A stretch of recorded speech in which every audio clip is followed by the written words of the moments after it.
Do you remember when some songs didn't need to be loud to stay with you? When a melody could quietly enter the room and never really leave? The 1980s weren't only about excess.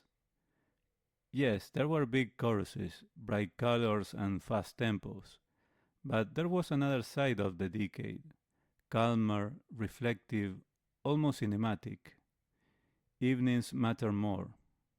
People listen to the radio while doing homework, washing dishes, or sitting quietly in their rooms. Music wasn't always something you watched, it was something that accompanied life. TV sets were on, but often muted. Radio stayed on for hours. Cassette tapes were carefully rewound with a pencil. Tonight we are remembering five forgotten 80s masterpieces, songs that didn't shout for attention, but earned it. The Captain of Her Heart by Double. Released in 1985, The Captain of Her Heart felt like it came from another world. Double were a Swiss duo, and this matters because European pop in the mid-80s often carried a quieter, more introspective tone than its American counterparts. The song was built around soft electric piano, restrained rhythm, and space between notes. It was way after midnight. This song sounded like a late night conversation you overhear by accident. It wasn't dramatic, it was observational. In homes across Europe and beyond, this song played softly, often late, often alone, and people recognized themselves in it.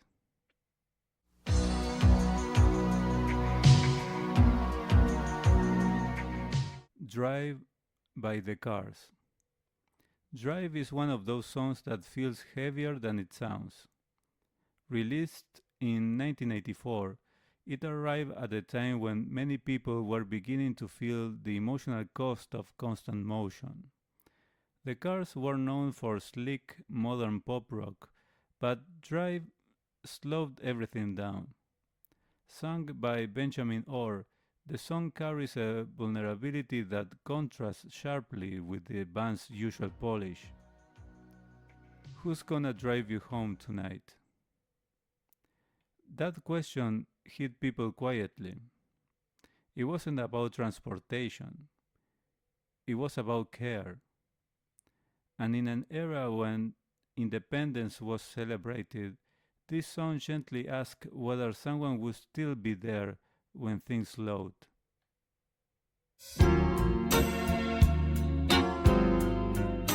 Holding Back the Years by Simply Red. This song sounds smooth, but it comes from pain. Mick Hucknall wrote Holding Back the Years about childhood trauma, abandonment, and emotional survival. Originally written years earlier, it was reworked and released in 1985 when Simply Red were just beginning to reach international audiences. Holding back the years, thinking of the fear I've had so long. The honesty was rare. In a decade that often masked emotion behind style, this song refused to do that. It resonated deeply in both Europe and in the UK, where radio still played long, reflective tracks late into the evening. It wasn't a hit because it was catchy. It was a hit because it was true.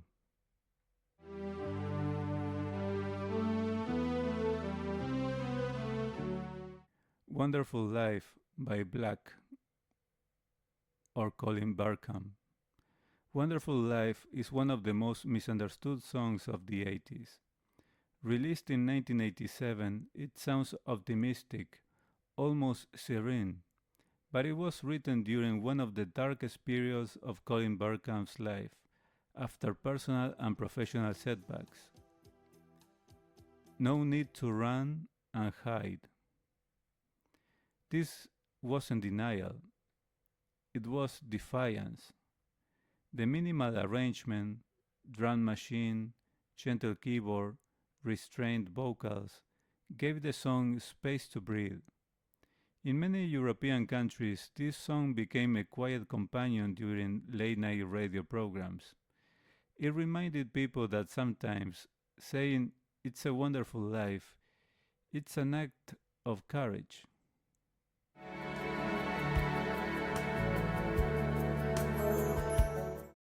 Sailing by Christopher Cross. We close with a song that feels like time slowing down. Released in 1980, Sailing arrived at the very beginning of the decade, before everything sped up. Christopher Cross recorded this song with meticulous attention to texture and atmosphere. The arrangement is soft, floating, almost weightless. Sailing takes me away. It didn't describe escape, it created it.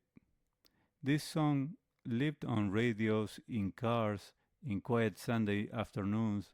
It didn't belong to one country or one moment. It belonged to stillness. If you enjoy this kind of deep listening and reflection, join us live every week with the 90s Lover Show on Fridays and with the 80s Lover Show on Saturdays, both live at 7 p.m. Eastern on our YouTube and Kick channels.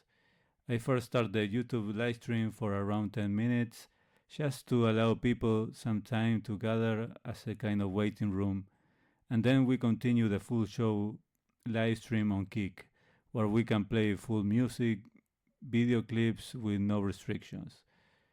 I share the link to Kick for you all to move there.